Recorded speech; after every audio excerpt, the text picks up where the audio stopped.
Buenos días, tengan cada uno de ustedes. Es un gusto poder compartir este breve espacio y poder contarles un poquito sobre mi experiencia y poder también, ¿verdad?, compartir con ustedes conocimientos sobre la discalculia, ya que está relacionada a la matemática. Vamos a comenzar. Bueno, para poder comprender qué es lo que pasa a través de las dificultades de matemática o dificultades en la lectura o la escritura, yo quería presentarles un poquito sobre el cerebro. Básicamente, el cerebro, acá tenemos esta imagen que se compone de 4 lóbulos. Los 4 lóbulos tienen pues funciones específicas que nos ayudan a poder realizar algunas actividades. También contamos con 4 áreas, las cuales también funcionan para que nosotros podamos realizar cualquier actividad a nivel físico o cognitivo, el tronco encefálico y el cerebelo. Cada una de estas tiene una función específica, ¿verdad? Por ejemplo, el área motora controla todos los músculos voluntarios. El lóbulo occipital, por ejemplo, puede controlar lo que es la visión y la percepción. Voy a pasar aquí. Entonces, ¿qué hace nuestro cerebro cuando nosotros aprendemos? Pues es algo muy importante. Nuestro cerebro, cuando nosotros empezamos a aprender o estamos en el proceso de aprendizaje, pues nuestro cerebro tiene un proceso llamado sinapsis, que es la conexión de las neuronas para que nosotros podamos realizar cualquier actividad, tanto física como cognitiva. Luego, cuando se realiza la sinapsis, nosotros llegamos a tener una información almacenada en nuestras memorias. Las más importantes en el proceso son la de corto plazo y la de largo plazo. La memoria sensorial es lo que nosotros vamos a percibir a través de los sentidos. Y luego toda esta información almacenada pues ya pasa a otro proceso cognitivo que es la atención. A través de la atención nosotros podemos realizar la actividad que se nos quiere o que se nos presenta. Entonces, estos 3 procesos son importantes para el aprendizaje del ser humano.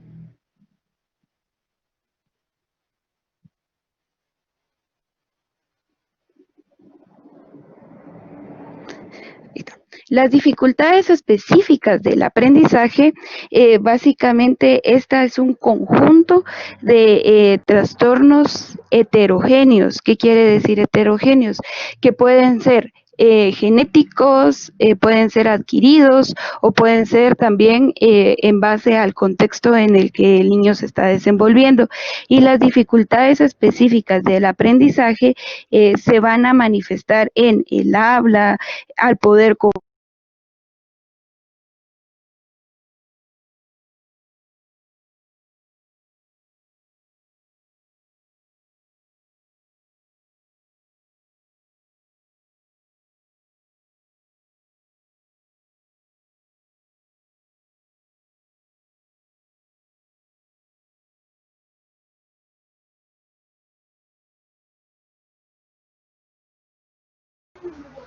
La profesora Suseli está teniendo problemas de conexión. Esperemos un momento, por favor, mientras se logra reconectar.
Profesora Perdón, Suseli, tengo dificultades de sí, conexión. sí, Tengo tranquila. dificultades de conexión. Muchas gracias.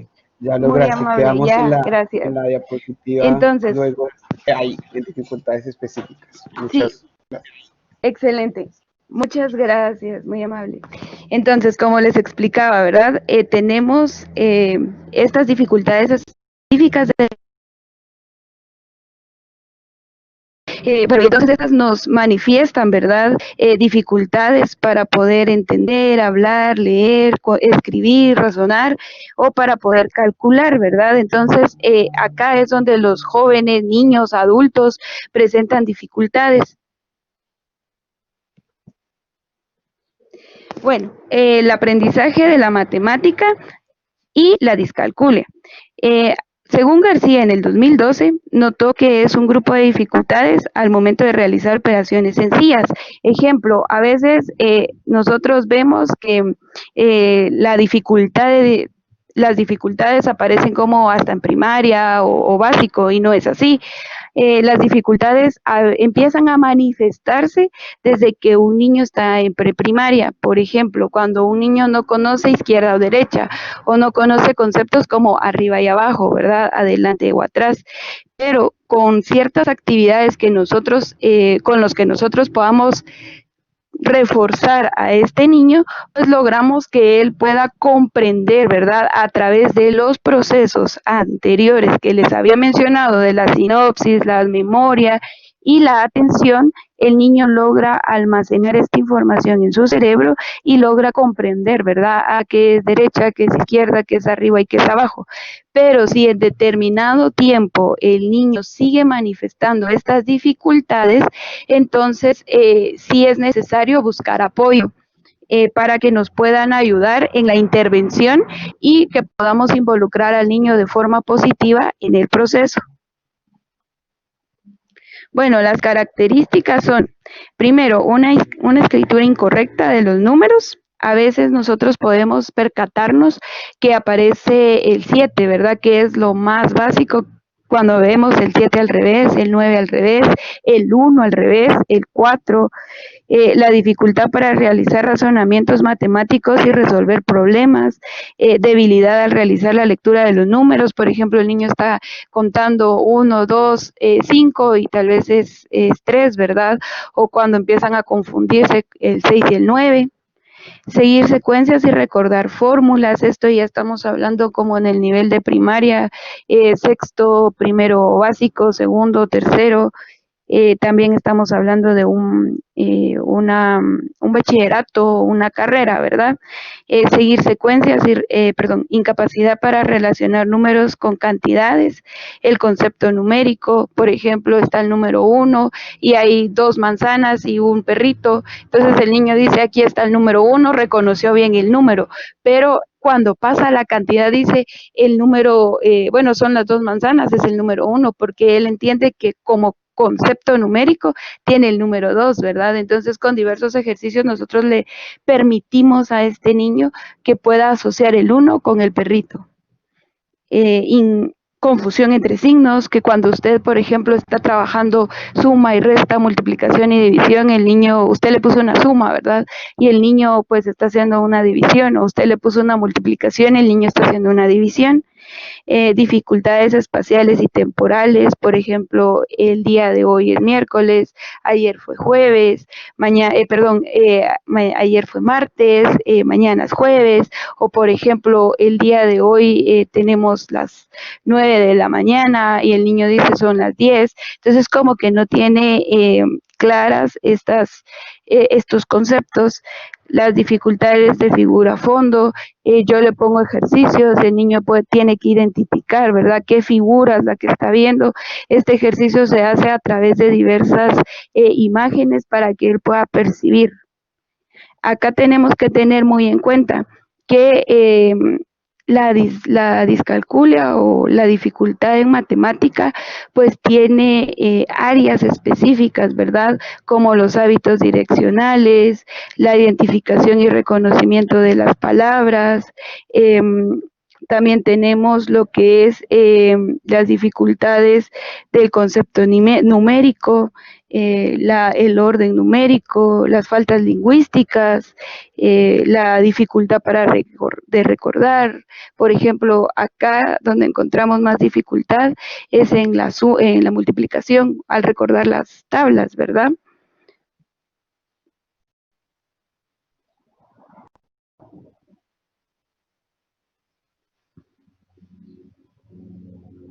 Bueno, los tipos de discalculia son 6, según Gómez, Mora y Soria.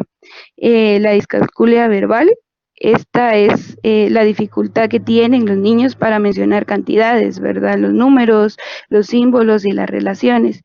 La discalculia practogóstica, pues es para enumerar o para comparar o manipular. La léxica básicamente es la lectura de los símbolos, la idiodiagnóstica, que es para comprender los conceptos, y la operacional para poder realizar las operaciones básicas o las operaciones compuestas. Las orientaciones pedagógicas para poder trabajar la discalculia. Yo sé que a veces es bastante difícil poder estar en un salón de clases con 20, 25 o hasta 40 estudiantes, ¿verdad? Y como docentes decimos, bueno, es que no puedo porque tengo que atender a todos y están en todo su derecho. Acá yo comparto algunas orientaciones pedagógicas que ustedes pueden utilizar para que puedan tener una clase íntegra, ¿verdad? No es como decirle así, usted tiene niños que manifiestan dificultades en discalculia, entonces solo póngale atención a él, ¿verdad? No es esto. Lo que queremos nosotros es poder crear aulas integrales con las cuales los niños pues puedan también tener el apoyo de sus compañeros y así tener un avance en su proceso no solo académico, sino que también personal en el social y familiar. Entonces, la grafía de los números, dejarles ejercicios en donde ellos puedan representar los números o hacer los números, ¿verdad? La correspondencia de grafía y número cantidad, o sea, está el número, pero que ellos puedan identificar también la cantidad que se les está presentando. Memoria y atención, se pueden realizar diversos ejercicios, por ejemplo, empezar con colores, que son como ejercicios más básicos y más fáciles, y luego ya ponerlos un poco más complejos, como por ejemplo, involucrar frutas, involucrar ya números, involucrar nombres, no solo uno, sino empezar con uno, luego empezar como a subir la dificultad, empezar con dos, luego incrementar a 5 y que él pueda lograr recordar las 5 tarjetas o los 5 ejercicios que ustedes le mostraron.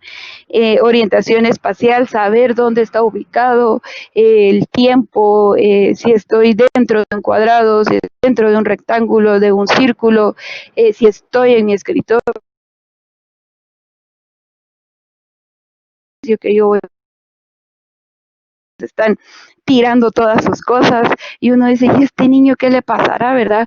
Es porque no conoce el espacio o no tiene limitado en sus funciones cognitivas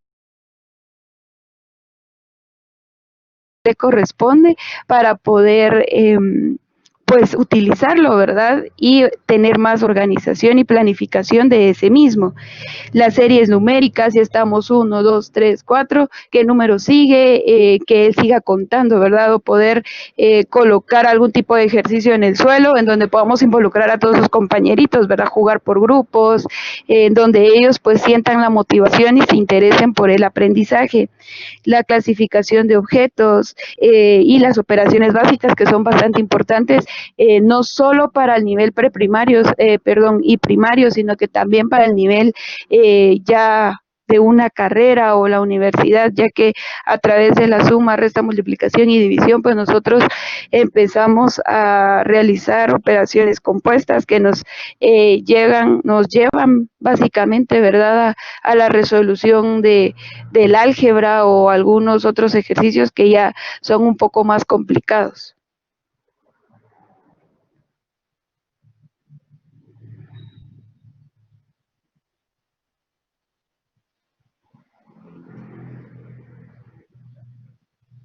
Muy bien, y yo les quería compartir uno de los recursos que hemos pues utilizado, ¿verdad? Con los chicos y también básicamente la experiencia que he tenido yo con los niños que he estado interviniendo en el proceso de discalculia, ¿verdad? No solo de discalculia, sino que de disgrafía y dislexia, para que podamos detectar a un niño con discalculia, básicamente el niño tiene que presentar una dislexia, porque la dislexia es la mamá de estas tres dificultades. Y si el niño presenta, ya está como diagnosticado de dislexia, el niño le va a presentar dificultades en todas las áreas, ¿verdad?, que están involucradas en el aprendizaje. Entonces, acá, por ejemplo, dice recursos para crear un aula integral. Acá tenemos la gamificación. Les voy a mostrar dos recursos que nos sirven bastante para que podamos reforzar, tal vez en casa o también en escuela, ¿verdad? Lo que son las operaciones básicas. Acá, por ejemplo, tenemos el rey de las mates, que mejora la agilidad mental y la concentración.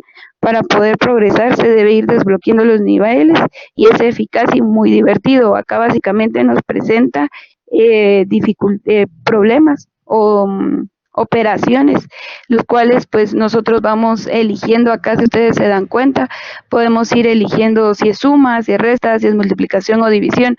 Aquí el niño pues no tiene que resolverlas porque empezamos con un nivel muy bajo para llegar a un nivel alto y entonces se pueda ir viendo la evolución que el niño va teniendo.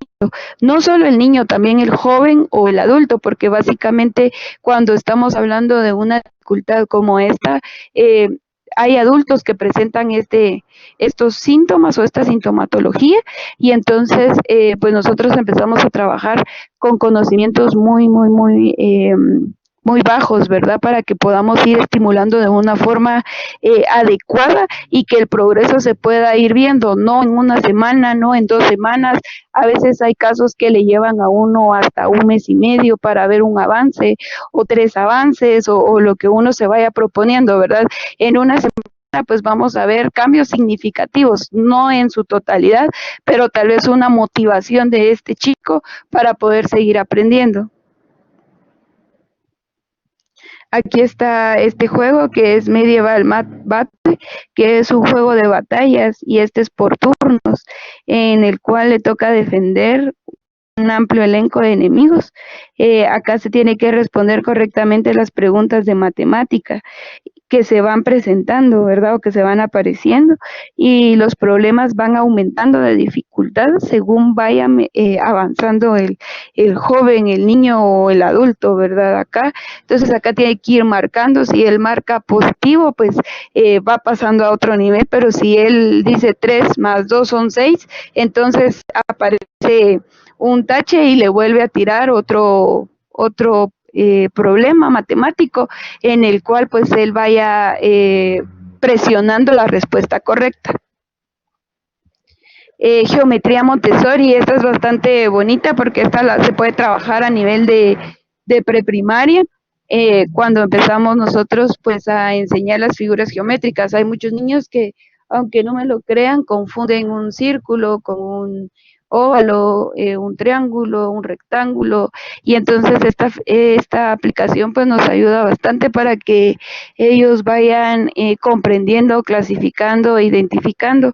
Lo más bonito es que pues se le presentan dos personajes que hacen más llamativa la presentación, ¿verdad?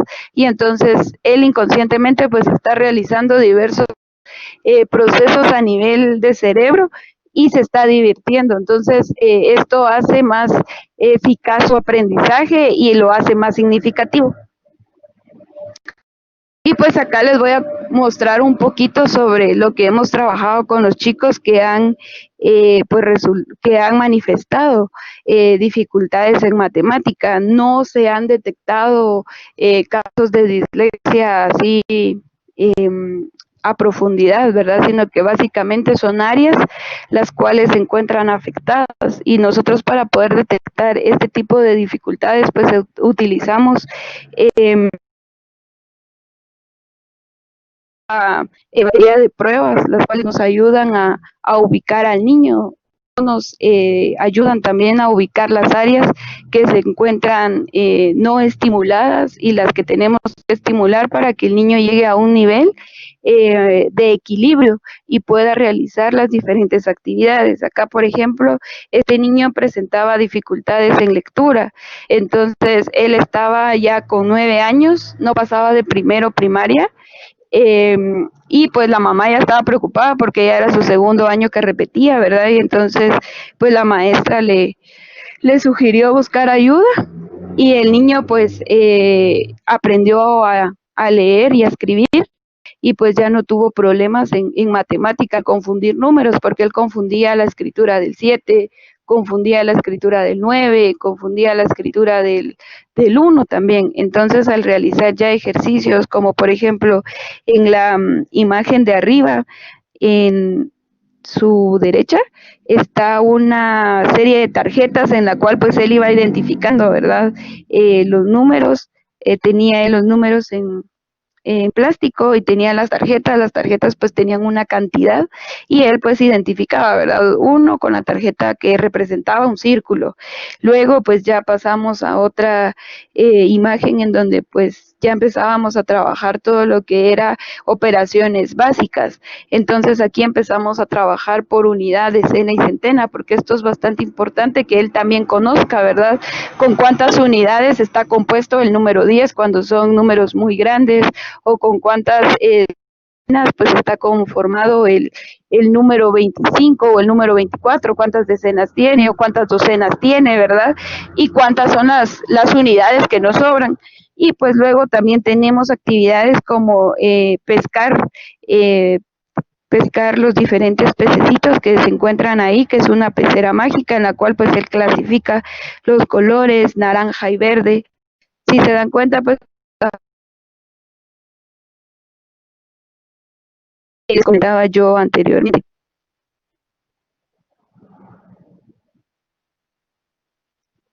Y pues aquí ya pasábamos a, si se dan cuenta, estamos empezando con actividades concretas para luego ya pasar a las actividades abstractas, ya que esto es un poquito más difícil porque si vamos y pum, el niño, por ejemplo, no pasó a un nivel no pasó en un nivel de preprimaria. Entonces esto dificulta aún más el aprendizaje de los niños en matemática, porque cuando ya están en la primaria, nosotros pues ya damos mucho conocimiento a nivel de abstracción, entonces al niño se le dificulta bastante este tipo de procesos porque no pasó un proceso en el cual él sintió, él pudo estimular sus diversas información sensorial, ¿verdad? Sus diferentes sentidos, o sea, no sintió con las manos, no pudo percibir con los ojitos, no pudo tener esas sensaciones que le ayudaran a él a integrar toda esta información. Y entonces cuando ya pasamos a lo abstracto, pero ya pusimos nosotros una serie de actividades concretas, eso le va a ayudar bastante al niño a poder ya a empezar a analizar, a clasificar, a identificar a nivel cognitivo. Y pues ya después tenemos una serie de rompecabezas en las cuales ellos pues ya tenían que ir colocando números, cantidades, pudiendo lograr también hacer diferentes operaciones como suma, resta, multiplicación y división.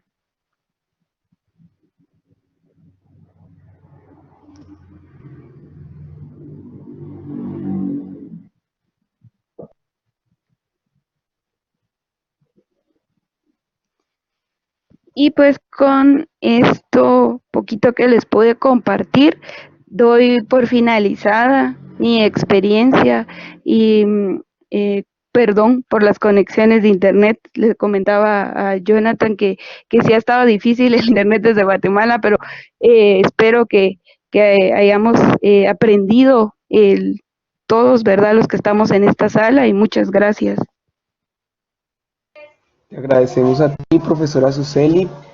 Justamente en este momento iniciamos la sesión de preguntas, cuya duración será máximo de 20 minutos. Para ello utilizaremos el espacio de chat que se encuentra en la parte inferior derecha de sus pantallas. Los invitamos a registrar sus preguntas o comentarios dirigidas a nuestra ponente.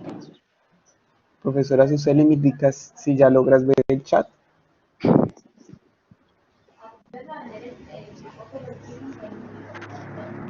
Sí, ya lo logro ver, muchas gracias. Muy bien, Perfecto. Luisa Barreto dice, ¿cómo se puede saber que las dificultades del niño son consecuencia de la discalculia y no son una expresión de la evolución natural de progreso del aprendizaje? Muy buena pregunta. Considero que aquí pues tenemos nosotros que realizar un diagnóstico primero para poder saber qué es de verdad el niño presentó algún tipo de dificultad en disgrafía o en dislexia. Pero si el niño, por ejemplo, solo le presenta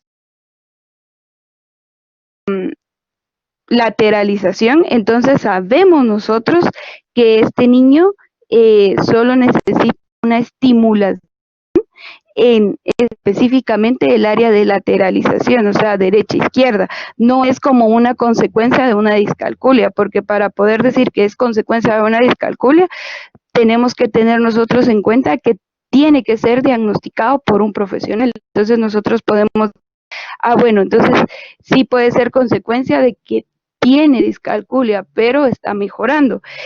También puede ser una evolución natural del progreso del niño en su aprendizaje. Acá es algo interesante porque recordemos que el desarrollo de un niño a nivel, bueno, desde que empieza, desde que nace o desde que está en el vientre de la madre, pues el niño está aprendiendo, ¿verdad? Y todo tiene que ser, o todo influye en el desarrollo de este niño. ¿Por qué? Porque, por ejemplo, la mamá fue adicta, alcohólica, todo esto, aunque nosotros digamos, eso no es cierto, ¿verdad? O eso no influye. Se está comprobado científicamente que sí influye para que se puedan desarrollar diferentes dificultades en el desarrollo del niño, ya sea en el aprendizaje, en emocional o en... Entonces, tenemos que ver y tenemos que clasificar bien si es una dificultad o es básicamente algún tipo de factor que entorna al niño que le está afectando, porque a veces nosotros decimos, por ejemplo, el niño tiene muchos problemas en su casa. Eso no quiere decir que el niño tenga discalculia, eso quiere decir que al niño emocionalmente lo está afectando los problemas de la familia y por eso no puede tener concentración. Y el ser humano a veces lo que hace es que nosotros vamos a hacerlo más fácil. Entonces a veces a nosotros se nos facilita la lectura porque es algo con lo que estamos relacionados siempre, pero cuando hablamos de números es como que nos bloqueamos todos, ¿verdad? Y peor si es el álgebra, es así como que nada, números no. Entonces el niño evade eso difícil, ¿verdad? Pero es porque está pasando algún factor externo que no tendría que ver nada, o sea, con dificultades del aprendizaje, pero sí bien con dificultades emocionales. Acá dice las características que identificó para la discalculia. El estudiante debe presentarlas todas para diagnosticarlo con discalculia. Afirmativo. Tiene que presentar esas y más para poder diagnosticarlo con discalculia. Porque si él solo presenta, por ejemplo, dificultad en concepto y número, por ejemplo, que es el área de matemática, entonces solo vamos a realizar actividades que estimulen esto en un cierto tiempo. Por ejemplo, yo estimulé 2 semanas esta área, ¿verdad? Inconscientemente el niño no se dio cuenta y todo. Y en la tercera semana yo vengo y le doy un ejercicio que involucre esta estimulación y el niño identifica, nos damos cuenta que lo único que necesitaba era estimulación en cierta área. Pero para poder decir que es discalculia, sí tiene que presentar estos síntomas y como les decía yo, los otros dos más, que es dislexia y disgrafía, porque si le decimos a un niño, mire, usted tiene dislexia, perdón, tiene discalculia, es porque ya tuvimos nosotros que identificar que era, tenía o tiene dislexia, y entonces ya es una situación más profunda porque hay que involucrar más áreas. Aquí ya no solo es un área de matemáticas, sino que aquí hay que involucrar el área de la lectura y las subáreas que en estas, pues, que estas componen, ¿verdad? En la virtualidad, ¿cómo se trabaja con un niño que tiene discalculia? Muy buena pregunta. Pues en la virtualidad, la verdad, ha sido un gran cambio, muy grande para todos. Yo como terapeuta, pues me había sentido así como que, ¿qué hacemos, verdad? Para poder, primero, trabajar con un niño que tiene discalculia, y segundo, cómo diagnosticar a un niño que tiene discalculia, porque las pruebas pues las tenemos en físico, el problema es que no las tenemos a nivel virtual. ¿Por qué? Porque las pruebas son algo bastante delicado de manejar. ¿Y cómo hacemos nosotros para poder diagnosticar? A mí me hablan, mire, fíjese que tengo una niña que creo que es dislexia, dice el papá, lo primero que dice, ¿verdad? Entonces, bueno, uno empieza a analizar, juela gran, ¿y cómo hago para pasar esta batería habitual? Porque los ejercicios que están ahí son específicos. Y por ejemplo, bueno, hay una prueba que podemos nosotros cortar. ¿Qué calidad? Pues el papá le imprime, corta y tenemos nosotros la evidencia. El problema es cuando tenemos cosas significativas que hacer dentro de una prueba. Entonces aquí, ¿cómo identifico yo si un niño de modo virtual? Pues primero yo aconsejo que busquen a una persona que pueda trabajar dificultades del aprendizaje y que pueda aplicar primero una prueba. Ya sea que ella se la ingenie para pasarla a forma virtual y que pueda trabajar a través de eso con el niño. Y luego, ¿cómo podemos hacer una intervención? Pues la intervención, créanme que es un poquito más fácil.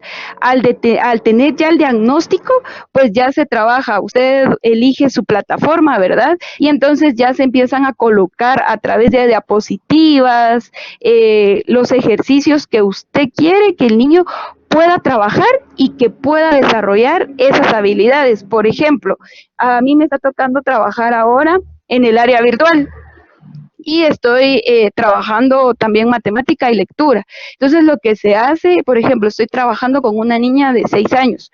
Entonces, lo que empezamos a hacer es la lectura de colores. Entonces, se ponen círculos, ¿verdad? Círculos, por ejemplo, un rojo, un verde, un amarillo y un azul. Entonces, la niña va leyendo rojo, verde, amarillo y azul. Muy bien, ahora le vamos a agregar un aplauso. Escucharon, di 4 aplausos, ya no dije los colores. Luego aparece otra diapositiva en la cual solo aparecen 2 círculos rojos y un círculo pequeño azul. Entonces, cuando son círculos rojos grandes, quiere decir que el aplauso va a ser como más grande, ¿verdad? O más largo. Y cuando son círculos pequeños, el aplauso va a ser más corto y como bajándole el volumen. Entonces, si se dan cuenta, ya estamos estimulando las diferentes áreas que van dentro del aprendizaje del niño, básicamente, ¿verdad? Bueno, cuando ya pasamos a operaciones físicas, pues ya podemos colocar nosotros algún tipo de juego a través de una diapositiva o buscar algún videojuego que nosotros le podamos mandar al niño, pero que nosotros lo hayamos utilizado antes y que podamos estar conscientes de que ese juego nos va a ayudar para que podamos estimular áreas específicas en ese niño, ¿verdad? Dice acá, gracias, por favor, los asistentes pido el favor de conectarse con el 57, nos da un número, las dificultades manifiestas en el proceso de aprendizaje podría tratarse a través de lo que propone, sí, bastante bien, la teoría de la modificabilidad, excelente. Acá no hay sonido, porfa, el correo de la profe expositora, muchas gracias, muchas gracias. Sí, profe Raúl, sí, la discalculia proviene del proceso genético. Aquí existen 4 diferentes factores. Uno puede ser el genético, 2 puede ser ¿cómo se llama el familiar? Puede ser el social también. Cuando hablamos de genética, hablamos que puede ser que venga algún tipo de dificultad a través de su desarrollo neurológico del niño, ¿verdad? Entonces, ¿qué pasa con esto? Que el niño va a manifestar básicamente siempre estas dificultades por, mire, pues van a ser herencia genética, social, familiar y emocionales. Cuando hablamos de herencia, hablamos que, por ejemplo, mi mamá lo tiene, pero mi papá no, y a mí me tocó. O puede ser que mi mamá no lo tenga, mi papá no lo tenga, pero mi abuelito sí tuvo dificultades. Y entonces yo soy la generación que va a manifestar este tipo de dificultades. Cuando hablamos de genética es porque se da en un tipo de cromosoma o el ADN. Básicamente la dislexia está asociada en el cromosoma número 15, entonces que no se terminó de formar bien, entonces desde ahí provienen las dificultades, pero para poder estar seguros de esto, el niño tiene que ir con un neurólogo, hacerle un examen en un encefalograma para ver cómo está el nivel de actividad en el cerebro. Pero si no se cuentan con los recursos, pues las pruebas o las baterías que yo les comentaba pueden ayudar bastante para que el niño pueda ir modificando ciertas áreas, ¿verdad? Y que pueda involucrarse de forma positiva en el aprendizaje. Las sociales, pues a veces es porque, es que vos no sabes sumar, vos no sabes no sé qué, vos no sabes, y se dan cuenta que los niños es vos no, vos no, vos no, y entonces este niño se queda con el no, no, no, no, no en la cabeza, y entonces desde ahí empieza esa dificultad. No es que sea genética o que sea herencia, sino que lo que pasó es que sus compañeritos o tal vez su mamá o su papá, porque pasan muchas veces que les dicen no, no, no, no, es que vos no podés, es que vos no sos capaz, es que vos...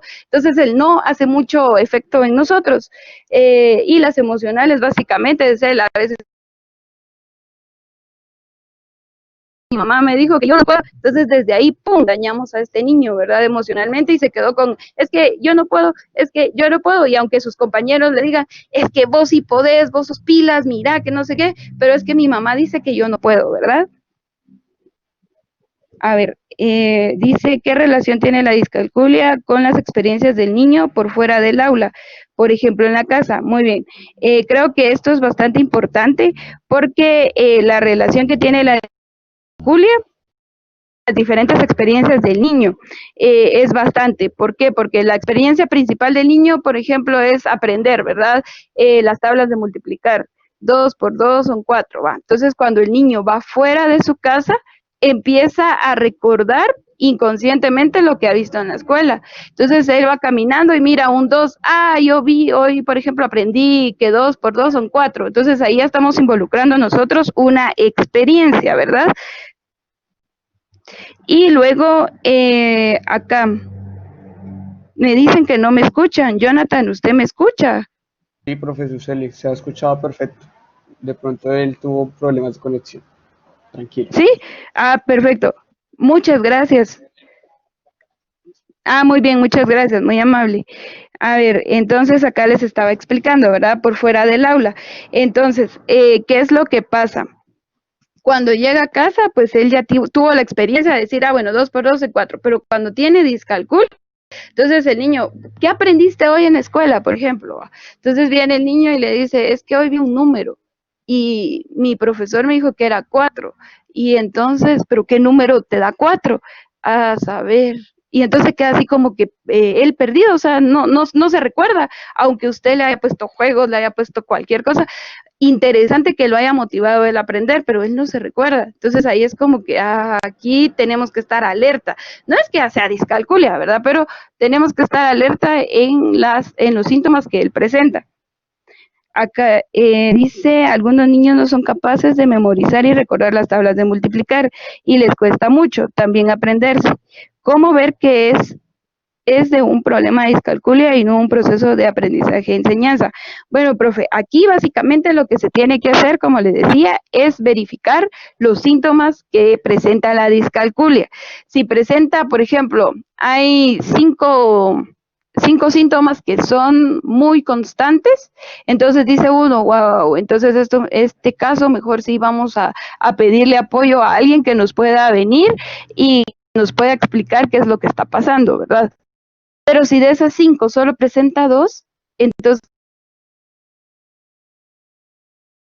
que sea, como usted menciona aquí, un proceso de enseñanza-aprendizaje, ¿verdad?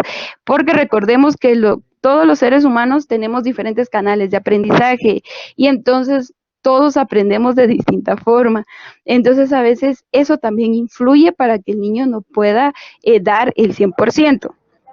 Las dificultades enumeradas se podrían superar con la intervención de que habla. Sí, podríamos superarlas, ahí no habría ningún problema.